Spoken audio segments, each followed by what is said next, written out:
Xin chào các bạn đã quay trở lại với kênh YouTube Ông Kính Đọc Truyện TV. Sau đây tôi xin đọc tiếp truyện Kiếm Đạo Độc Tôn tập 28 với tựa đề Quái Ngư. Xin mời các bạn chú ý lắng nghe. Nếu như nói một chiếc linh giới trữ vật hạ phẩm khiến một gia tộc trung đẳng bình thường phá sản, thì linh giới trữ vật trung phẩm đủ để khiến một đại gia tộc như Diệp gia xuất huyết. Có lẽ chỉ có những đại tông môn mới có một hai chiếc, hơn nữa là trưởng môn chuyên hữu, người bình thường nghĩ cũng đừng nghĩ. Hít một hơi thật sâu, Diệp Trần vận chuyển nội khí chậm rãi quán thức chú vào trong linh giới trữ vật. Linh giới trữ vật hơi rung nhẹ, một tia chấn động như không khuếch tán bị linh hồn lực của Diệp Trần bắt được. Một khắc sau, Diệp Trần nhìn thấy không gian bên trong linh giới trữ vật là một hình lập phương tiêu chuẩn, chiều dài cao mỗi thứ 2 trượng, toàn thân quang mang mịt mờ trong suốt, tựa như từ hư không cắt ra, còn lớn hơn cả phòng khách của một gia đình bình thường.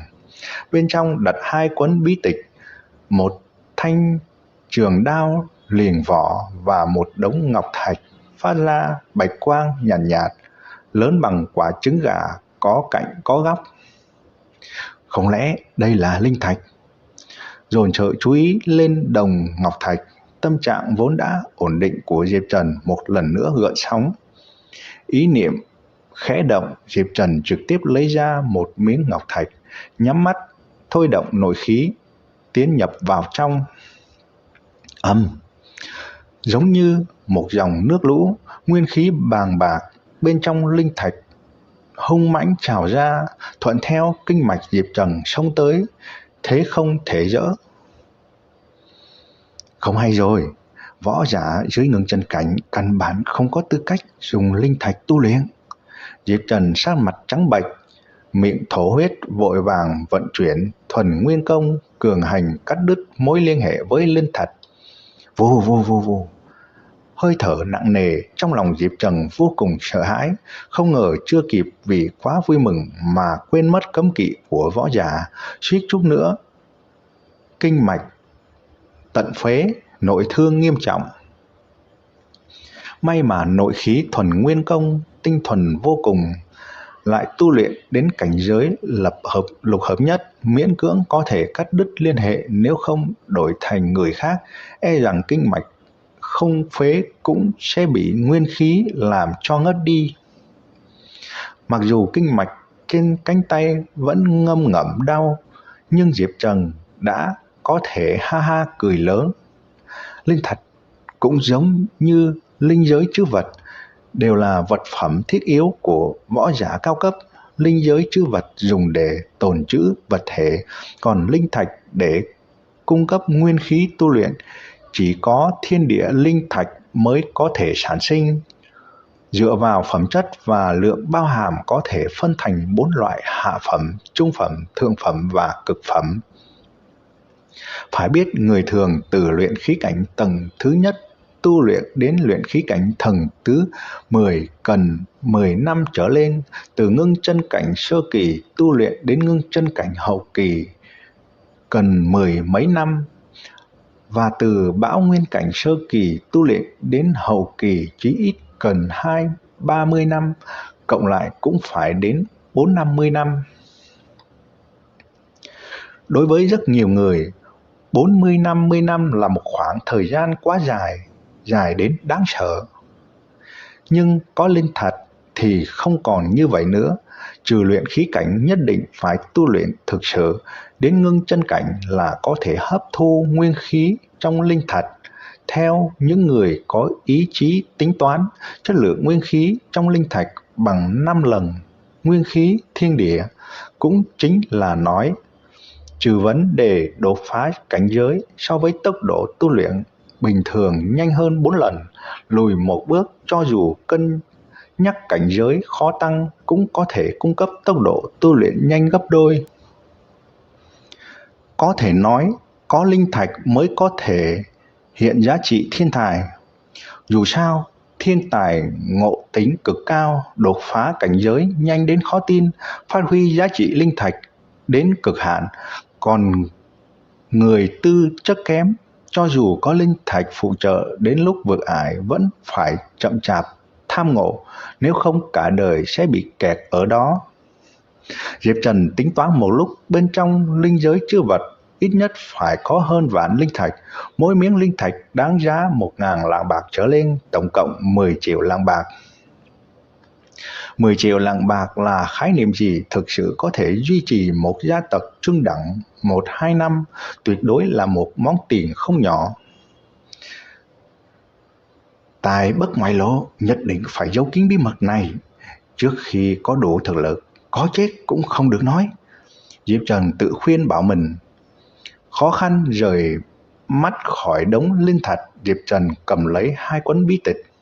Một cuốn là bí tịch tu luyện quyền pháp bá quyền võ kỹ địa cấp sơ giai. Người tu luyện nhất định phải có niềm tin kiệt cường, không nhụt chí, không từ bỏ, nếu không khó có thể phát huy hết tinh túy của bá quyền.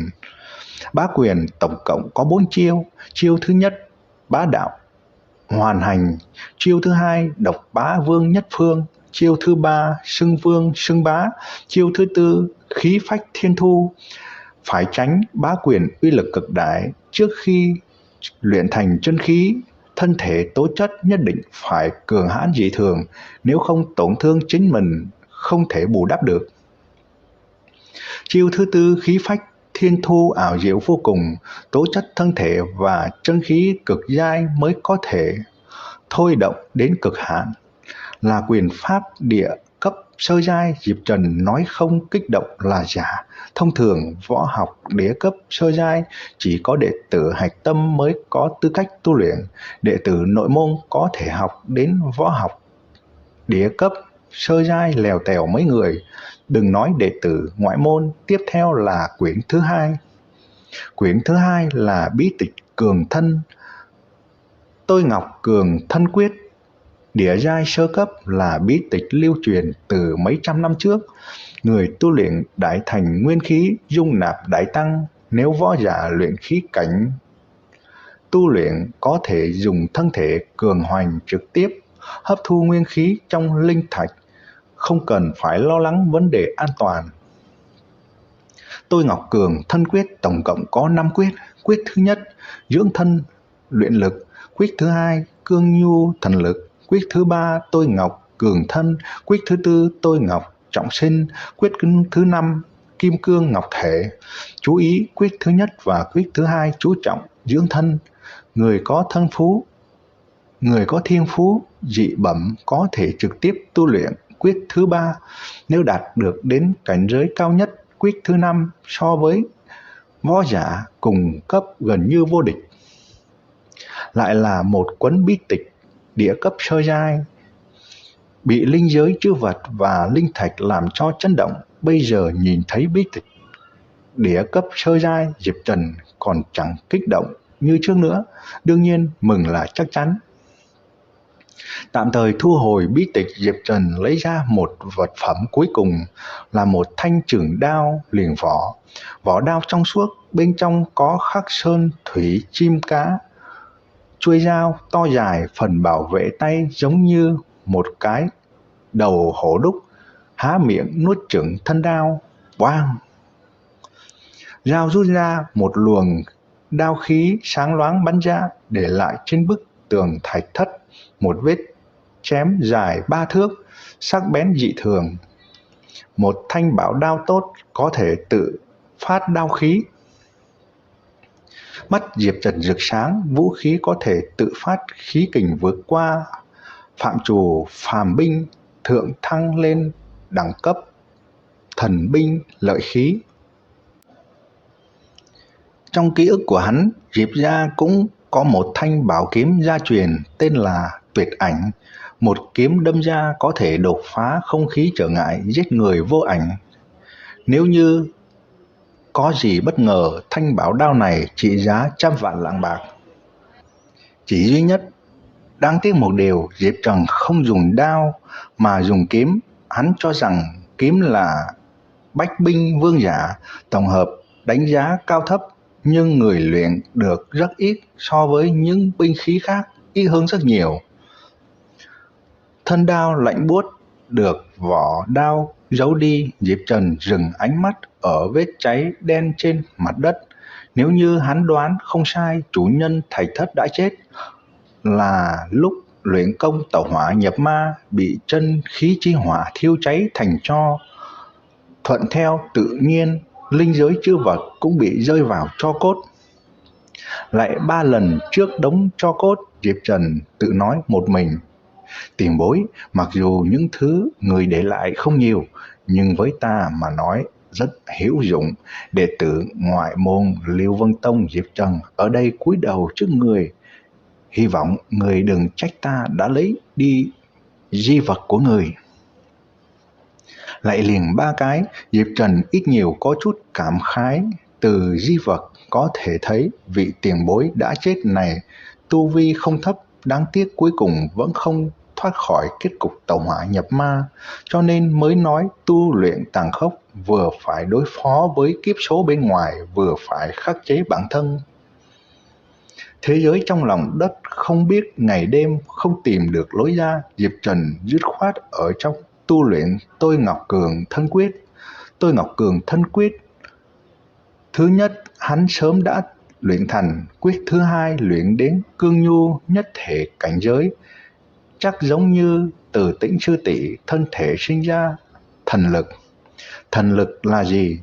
Thứ ngựa tốt thường gặp nhất ở chân linh đại lục có tên Hắc Tông Mã, chạy như bay, thân thể cường tráng, trong điều kiện không gia tốc, chạm nhẹ một cái đã có 2.000 cân lực đạo, cái đó gọi là thần lực.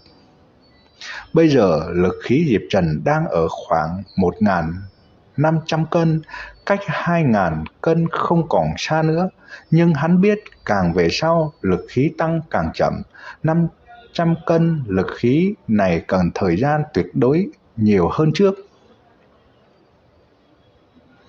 Từ trong lòng lấy ra một bình luyện thể cao, Diệp Trần cởi y phục cẩn thận tỉ mỉ thoa lên người, cho đến khi da dẻ sáng bóng, cơ bắp nổi lên từng cục, từng khối, Diệp Trần mới bắt đầu kéo thế, dốc lòng dốc sức luyện quyền.